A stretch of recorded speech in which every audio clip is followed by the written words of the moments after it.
Okay, my name is Alexander Grantt, and I have been living in Bonita Springs full-time since 1980. I was on the original incorporation committee for the city of Bonita Springs. This was before we became incorporated.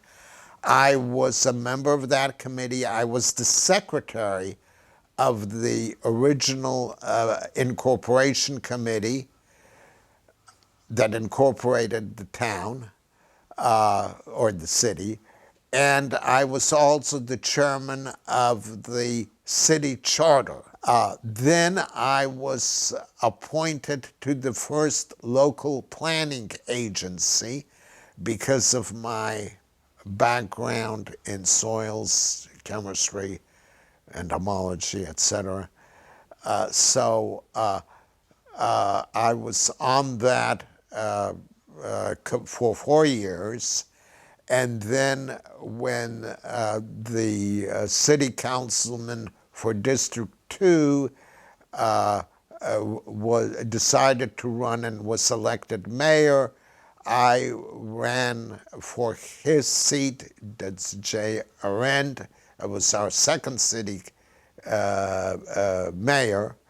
What happened after the end of the U.S. Civil War, about several years later after that, the state legislature wanted to bring people down to Florida because this was inhabited primarily with Indians, and that was it. And in order to do that, the governor of Florida at that time and the cabinet formed, through this Florida state legislature, the Internal Improvement Fund. This was to bring railroads down to Florida. There was a lot of land trusts that were actually owned by both the federal government and the state government at that time. Of course, the Indians had no deeds, etc., for property, so the land was here relatively for free. When the state government partnered with the federal government, and basically what they did was say to the railroad corporations, we will give you one section of land on each side, and in the middle of those two sections of land, that's 640 acres apiece for each section, the railroads would put in the railroad track. They would use the trees, and then they would just bring the steel rails in and lay them on top of the wooden cross ties. They had cheap labor here because you had the former slaves that were here. They could be working for, I don't know, $1 a day or something like that, which I'm sure at that time was big money, to lay the track. And the railroads, in turn, for the 640 acres on both sides of the railroad track, could develop towns or whatever for whatever they wanted to do. And what would happen, the railroads would reserve anywhere between 100 and 160 foot wide portion where the railroad track would run in the middle of this 100 to 160 foot section, and the rest of the land they could use for railroad sidings or railroad stations and towers and whatever, and this would be for a lifetime. Now, there was one condition. The condition was that they would have to use the railroad to bring in freight and carry out wood or whatever things out of the state up north, and they had to use passenger cars to bring in and shuttle passengers and their baggage between Florida and up north. And also they had to carry the United States mail. And of course, any packages, etc., Railway Express cars, there was no UPS or FedEx or something like that, baggage car, mail car, and then you would have usually either coach or sleeping cars, or sometimes where you had very wealthy people come down to Florida, and they would have their own private cars, usually observation cars or something like that, which they would have for themselves. Okay, now let's talk about Southwest Florida. You have to remember the Collier family owned a lot of land, well, Collier County they owned, and I don't know how much land in Lee County, but what they were looking at was not only for the railroads here in Southwest Florida area, but they were looking for what freight to move out. Okay, so we had cypress trees, a lot of cypress trees here, and red cedar, and so that was highly developable trees because they were actually very good against termites, etc., up north.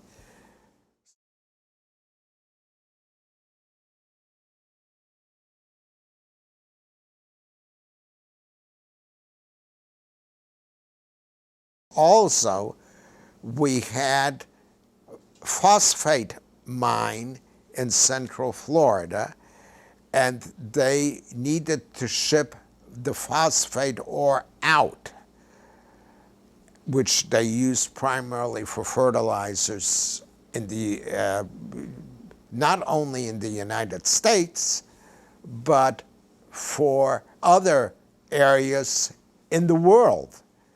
They formed the Charlotte Harbor and Northern Railroad that ran from Boca Grande, the port of Boca Grande, in Lee County, all the way through Charlotte County into DeSoto County, and from there it went across the Peace River at a small village called Pratt, and they would run that up through Nocati and into Arcadia, and from Arcadia up north to the Lakeland area and Winter Haven area, where they had a lot of the phosphate mines. They would also bring in petroleum products by tanker into Boca Grande, and that would ship in either kerosene or oil products. Before the railroads came here, there was only boat traffic here, and that was it. The roads were impassable, So obviously the railroads were necessary.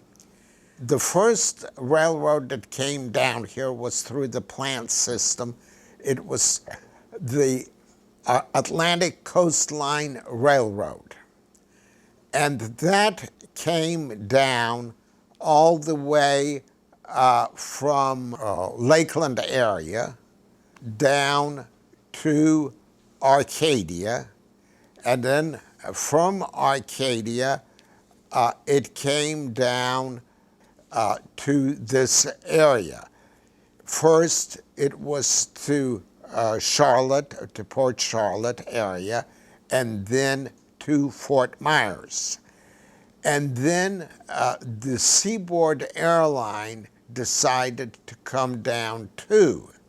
This was about couple of years after the Atlantic Coastline. And that was a competing railroad.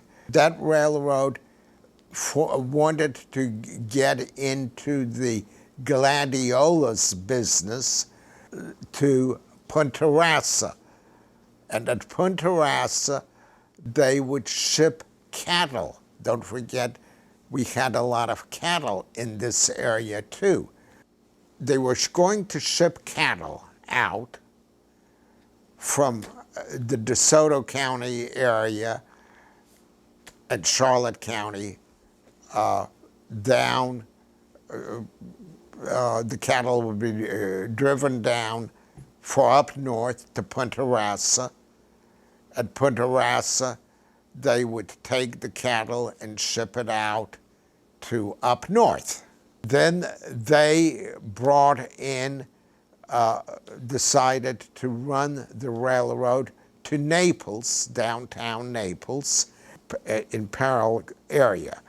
The present railroad track that you see in Bonita Springs, that was the Atlantic Coastline. And to the west, less than a mile or so, was the Seaboard Airline. In fact, on the Imperial River, on Wisconsin Street, well, you can't see it on Wisconsin because Wisconsin Street doesn't go all the way through. But in that area of Wisconsin Street, you still can see the embankments of where the railroad bridge was, the Seaboard Airline Bridge. A lot of people ask why they called it airline. Well, this was a marketing tool, basically. What they wanted to do, they wanted to show everybody how fast the speed was on the train. And so it was like an airline speed. So that's basically the reason they called it Seaboard Airlines. Got nothing to do with airlines. Okay, now, the Atlantic Coastline Railroad, what they decided to do was, you know where the Naples Airport is now? Well, that was the station for Naples, for the Atlantic Coastline. Well, they had a station in Bonita Springs too. There was a freight station, primarily freight station, and then that track would go down to Marco Island. There was an oyster, was it oyster and clams? But anyway, large oyster bed. But they would ship by rail car out of Marco Island by the Atlantic Coastline, coming through Naples and Bonita and up to Arcadia. Also they were shipping here, we had tomatoes, a lot of, there's big tomato crop. And not only that, but they had, from the Collier family, they were shipping all these cypress trees and red cedar and everything else would be hauled out of here. The roads were only 2-lane at that time, and it was just the Tamiami Trail, US 41 so-called, and that was it. There was also a lot of lumber here. You had all this lumber, so you had a number of sawmill plants. You had one at Bonita Bay. You had one in North Fort Myers, huge one, and it would be shipped up all the way to up north. Don't forget also this, the wood here was very good as preservatives against the termites and other wood-infesting organisms for those houses that were built here in the 1900s and 1920s and 1930s. This is before we had all the pesticides that were invented here by the naval entomologists that were stationed in South Florida during the Second World War, Southwest Florida. And so you had that. Don't forget also we had fishing here. So we would ship out all the snook we could get and everything else and ship fish out of here. Okay, so now we have people coming. They noticed that, oh, this is so nice here in the wintertime. And so we have all these first more wealthy people, and then everybody else discovered it. And the place started to grow and grow and grow. Another thing, during the Second World War, we had a lot of military bases here. Buckingham Field was a military base. Page Field was a military base. Naples Airport, the airport in Clewiston, Belgrade, Arcadia, etc. I mean, why? Because this was an year-round training for the military, especially air military forces. And they were here during the winter time, stationed here. Of course, they were from Pennsylvania and up north, Michigan, wherever, all cold climes. And they looked at this place. Well, they would have, the weekends leave, so they would have, I don't know, I guess Saturday and Sundays off, and they would go to the beach and enjoy themselves and fish and whatever, and have a wonderful time while they were not at the base. And they remembered this. So after the Second World War, we had all these people that were formerly stationed here during the Second World War.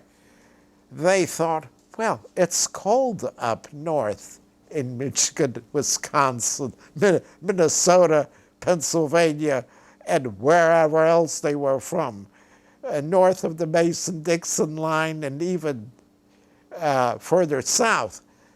And they said, well, we have to come down here for the winter months. And as soon as they retired from their jobs up north, guess what? They would come down here and move permanently. So we had all these people that decided to move down to Southwest Florida. Everything was going great, gangbusters here, except when the Depression hit. So when the Depression hit, we had both railroads were hit, but Atlantic Coastline was able to save itself from bankruptcy during the Depression. However, that was not the case with the Seaboard Airline. The Seaboard Airline had to go into bankruptcy because they were overextended. So what they had to do, they had to go into receivership. And the Seaboard Airline was still operating because of the military traffic in the Second World War. But after the Second World War, because the troops were gone from Page Field, Naples, wherever else, Buckingham, okay, so all those bases closed.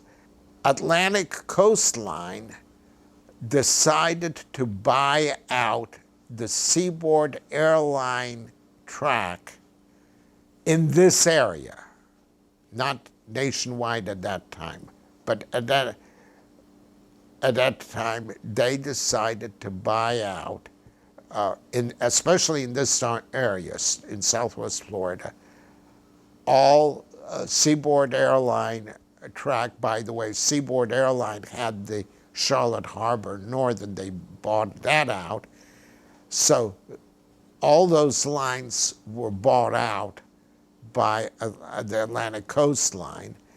And the Atlantic Coastline said to themselves, well, we will use the best track out of the two. In other words, where the Atlantic Coastline track was located in less habitable areas for the Atlantic Coastline versus the Seaboard Airline, they decided to use the best located track of each railroad.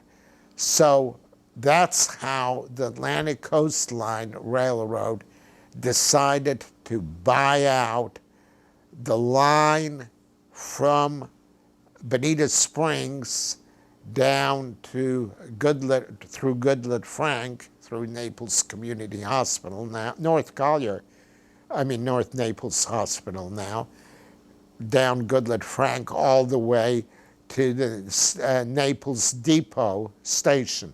So they took and they closed their stations in Naples at the airport, and the oyster beds went out of business in the Marco Islands, so they pulled that track out, and the whatever track going to the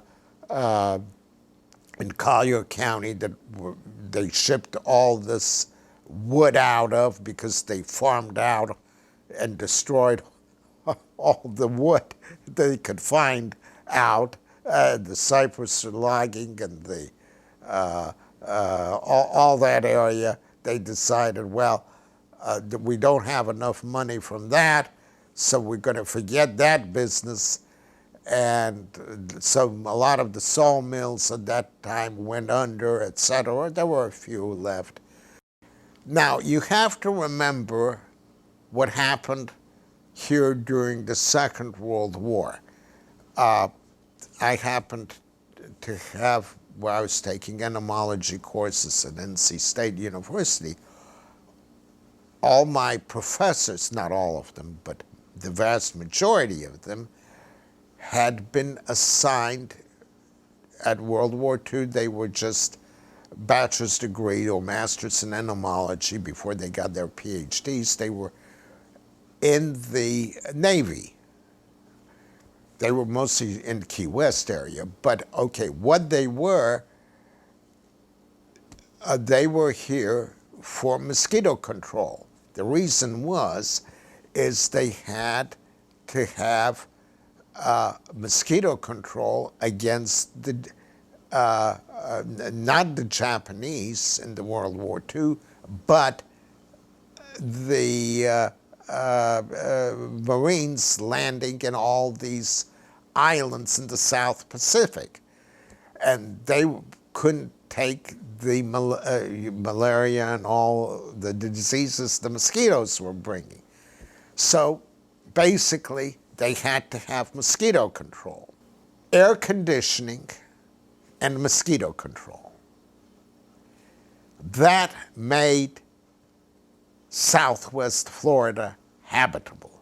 We had the passenger rail service was fine until the U.S. interstate highway system, which was started by President Eisenhower in the 50s and actually developed in the 60s and early 70s. And we had the commercial airlines, especially jets, not the propeller-driven, but when the jet airlines came in. And on top of that, we had the interstate highway system that really put a huge dent in the passenger business of the railroads. So what happened was, well, first of all, I have to say, in 1968, before that, Seaboard Coastline and Atlantic Coastline merged. They formed the Seaboard Coastline Railroad. The headquarters was in Jacksonville, Florida. The Seaboard Coastline Railroad, since the traffic in the 60s was starting to go down, they built a doodle bug, which I have a picture of here.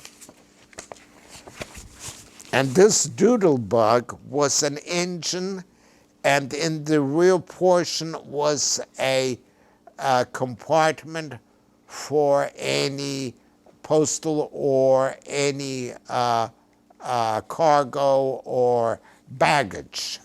Then they would have a coach. They would have they may have had a baggage car too, but they would have a couple coaches and maybe a sleeping car or something like that, 2-3 cars, pushed by this doodle car, and that would come from Auburndale, Florida, down to here, using the railroad track going through from Lakeland.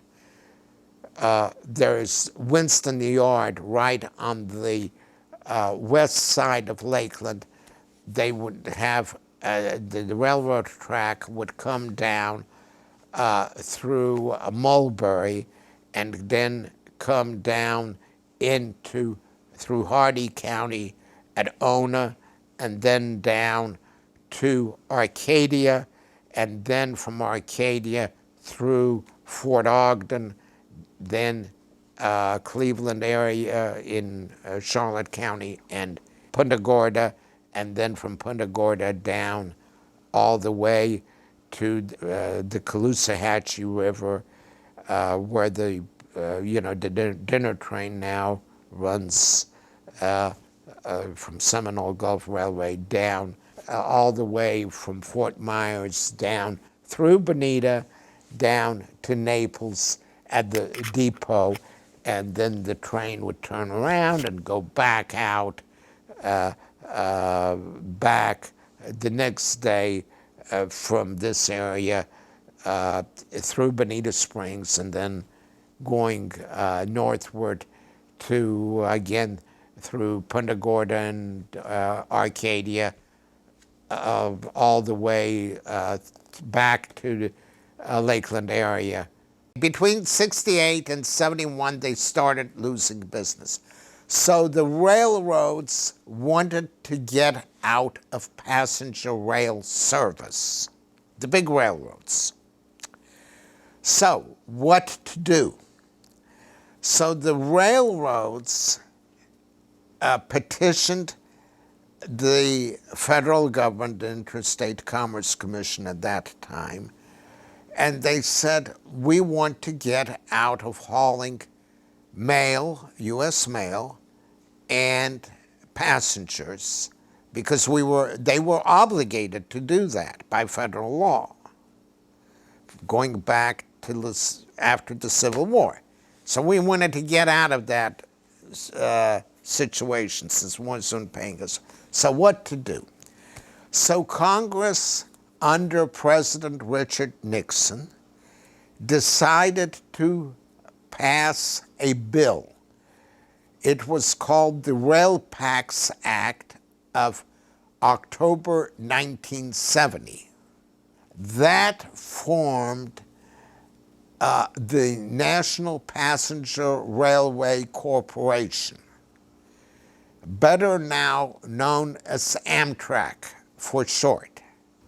So on May the 1st of 1971, Amtrak trains were formed. Now, what the railroads, freight railroads said, we will give you our freight diesel engines that run the passenger cars to Amtrak, to the national system. We will also give you our old railway post office cars, which are actually U.S. Postal Service cars. We will give you all our baggage cars, all our coaches and sleeping cars, and the observation cars. We'll give you that for nothing. So we don't get involved with running passenger trains. Now, in return for that, Amtrak was given first priority to run their trains on the freight tracks of railroads like Seaboard Coastline or the Chessie system, as Chesapeake, Ohio, Baltimore, you get Penn Central, etc. You get the idea of where I'm getting at.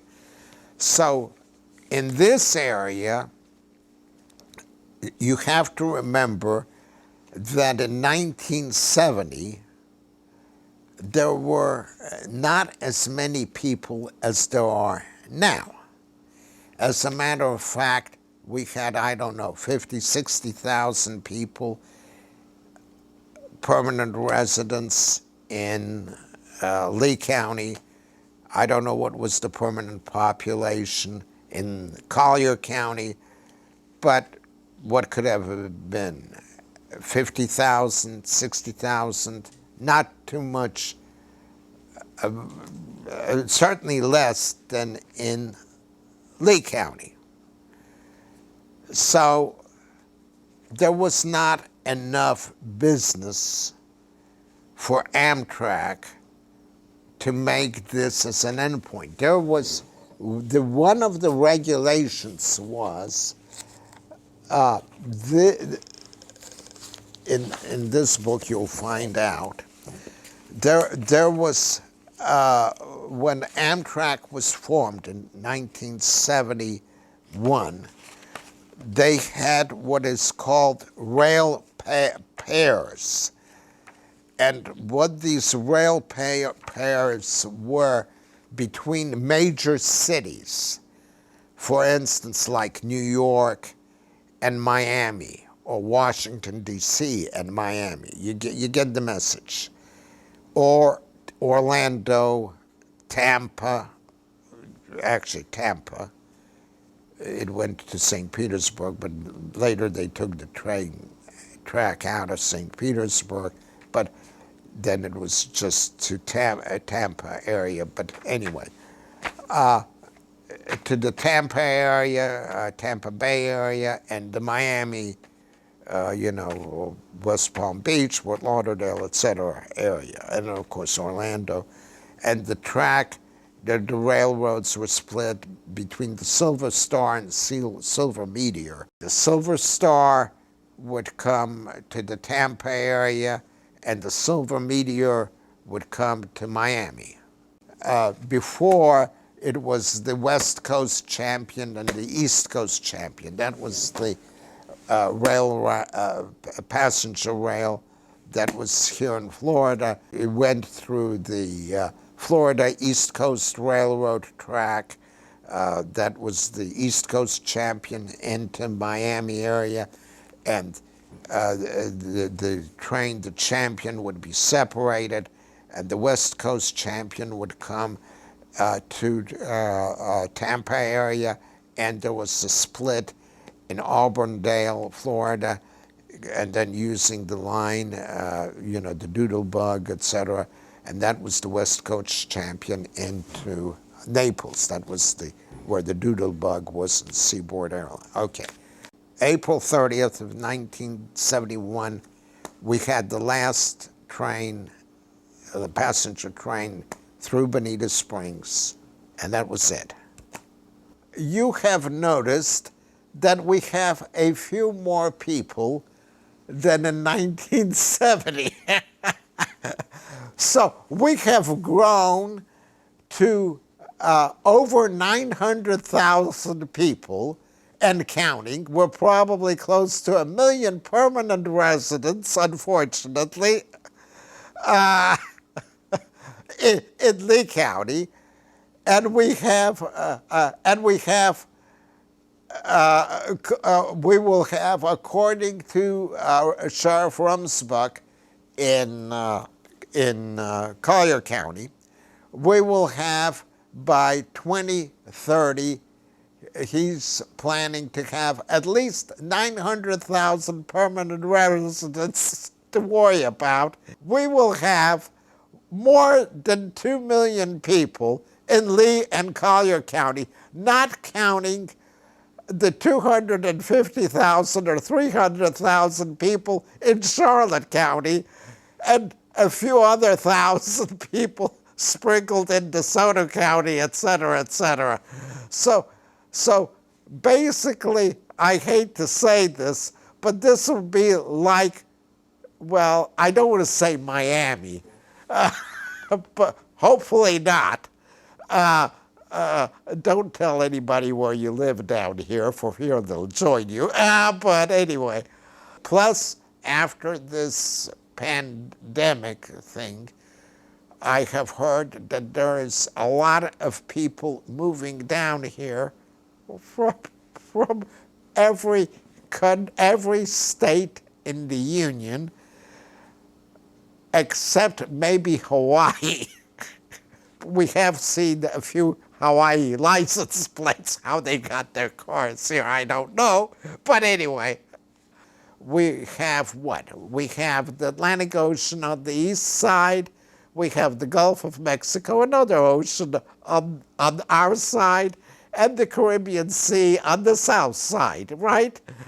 It's a little, shall I say, and we have a big swamp in the middle, south from Orlando or Lakeland area, all the way down to here. So you shouldn't build in the swamp. We try, but then we have wet tootsies here during the summer months when, and then we have to worry about our water quality. And you see the Interstate 75 system. They can't widen the I-75 anymore. US 41 is maxed out. Interstate 75 is maxed out. The airport is, if you have a hurricane or so, you can't fly out. So that's out of commission. We have a bit of a problem. So what else to do? Well, we have the railroad. Railroad track, you can move a lot of goods, and a lot of people in and out easily. And all right, maybe the speed is less than going by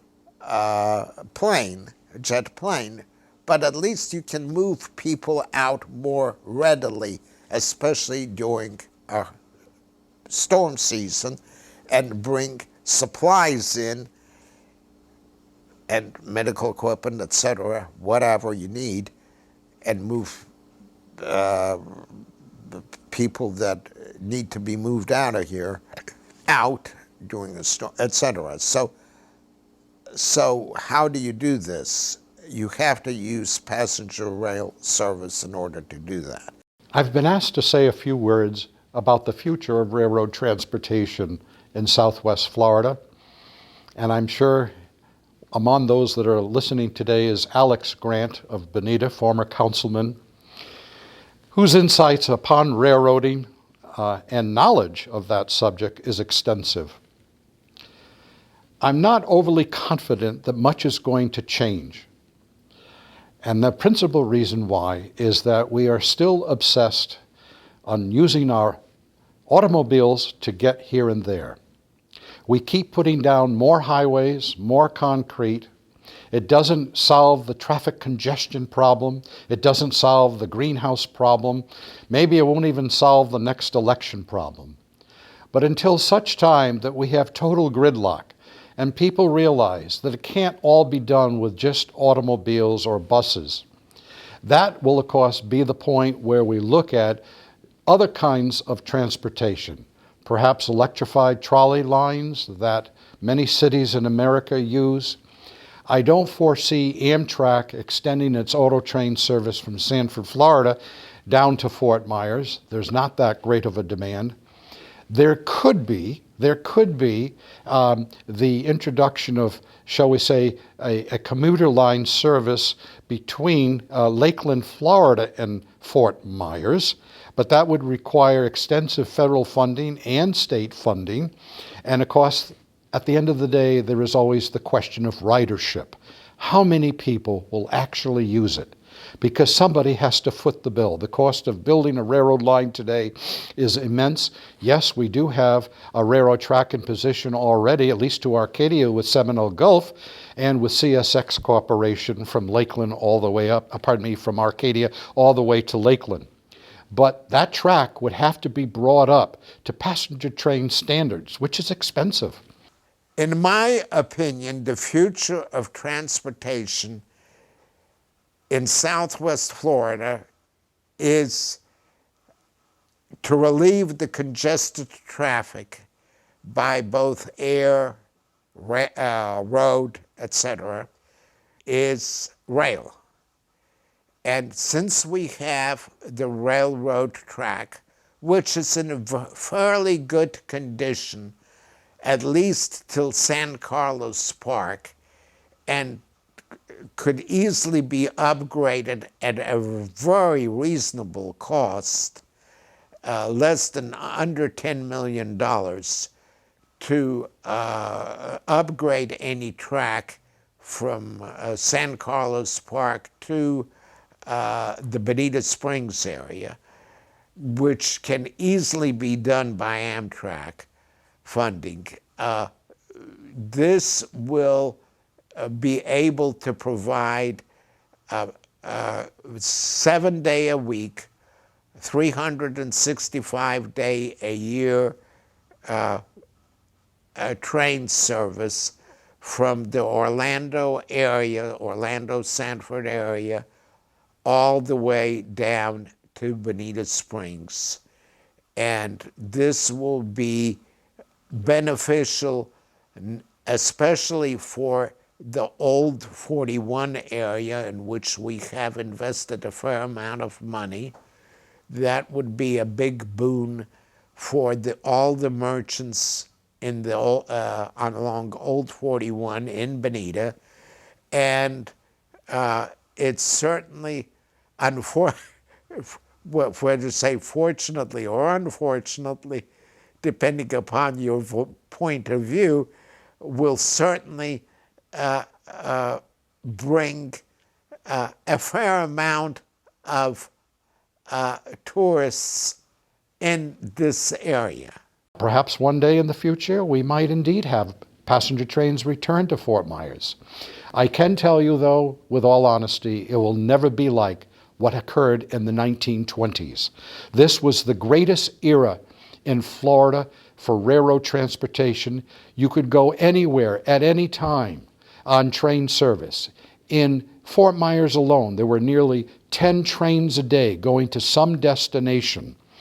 Those days will never return, but we may have a commuter line one day between Lakeland and Fort Myers. But that's my opinion. I think the future will bear me out on that. I just about bet the entire 5 acres here on it.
Seaboard coastline merges with the chassis system to form CSX, and this is in 1988. Okay, and what happens is CSX is a union railroad. That means the engineers, the work crew, the right-of-way crew, the whole, everybody except executive personnel and maybe the civil engineers department and legal department are not unionized. Okay.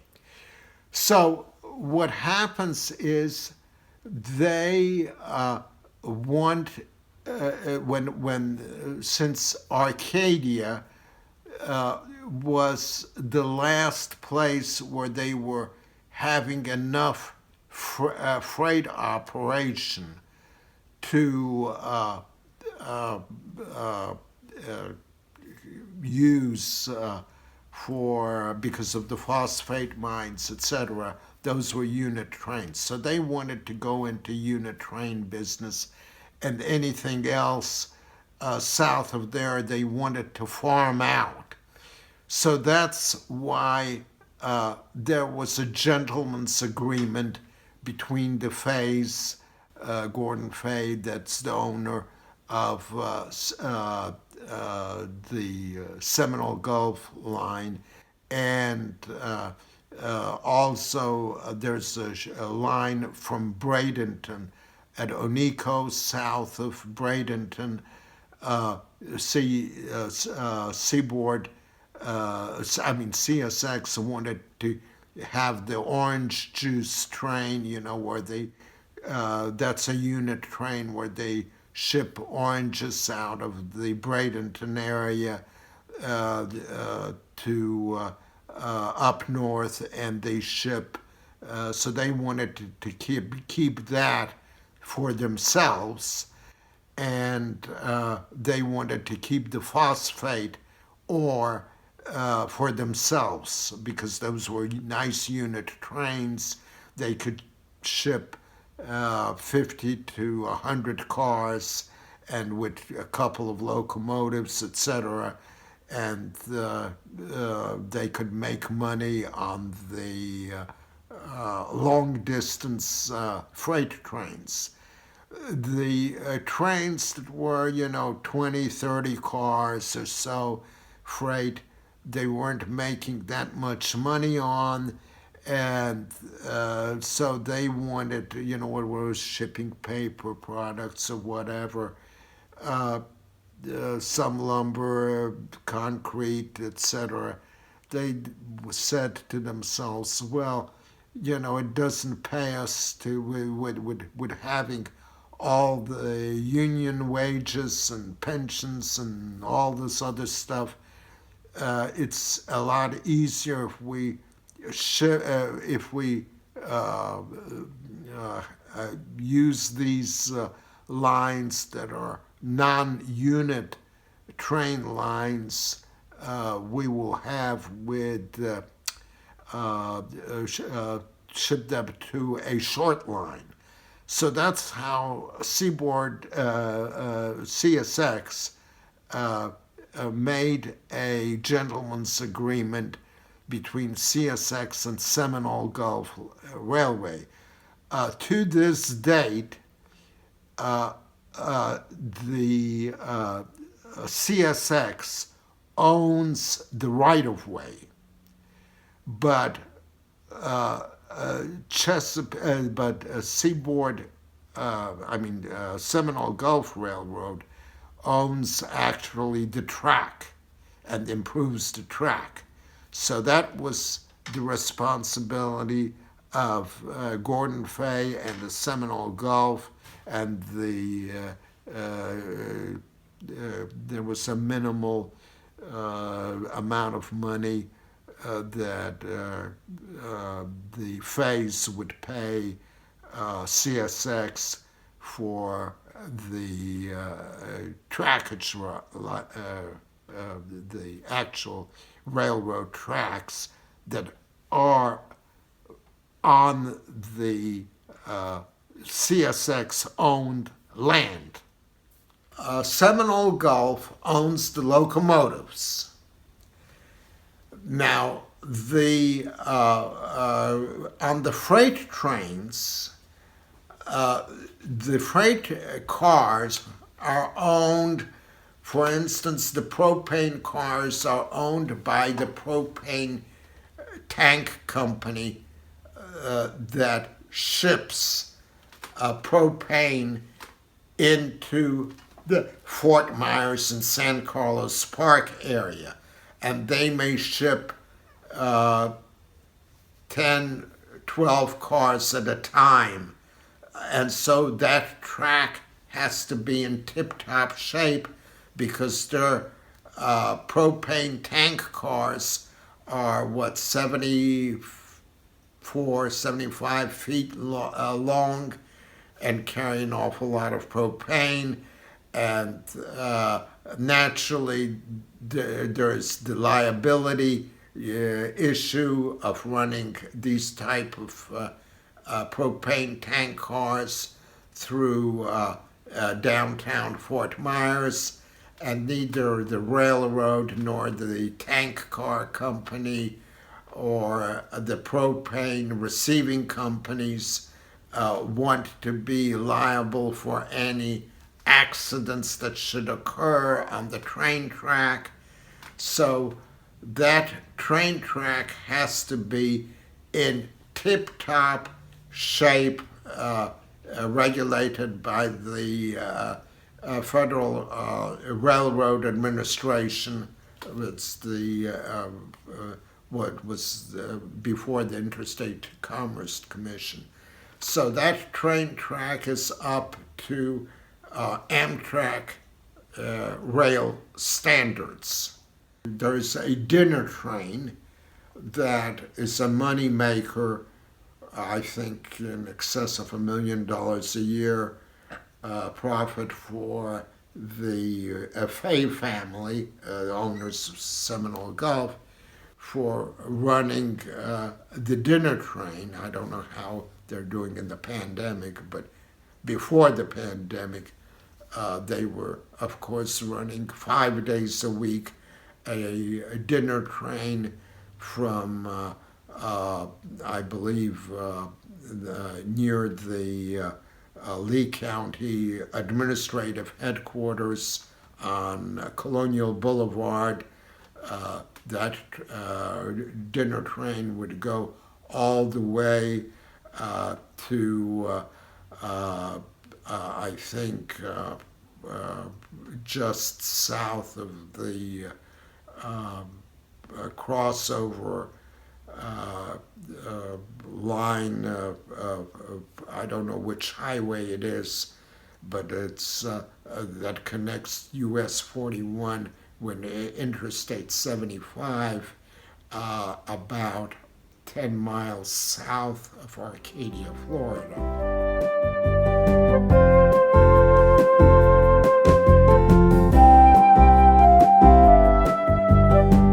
One time during the celebration of Benito's area, with conjunction with the freight railroads, and I don't know if it was the Park Service or if it was what branch of the government it was, but anyway, it was they brought, I think, 4 or 5 passenger cars and an engine down to Bonita Springs, and they parked it at Riverside Park. We have 2 tracks there. They put it in one of the side track, and they had there for a week or less an exhibit for people to look at, enjoy to look at. You could spend an hour or so touring the cars and getting a little history lesson at the same time.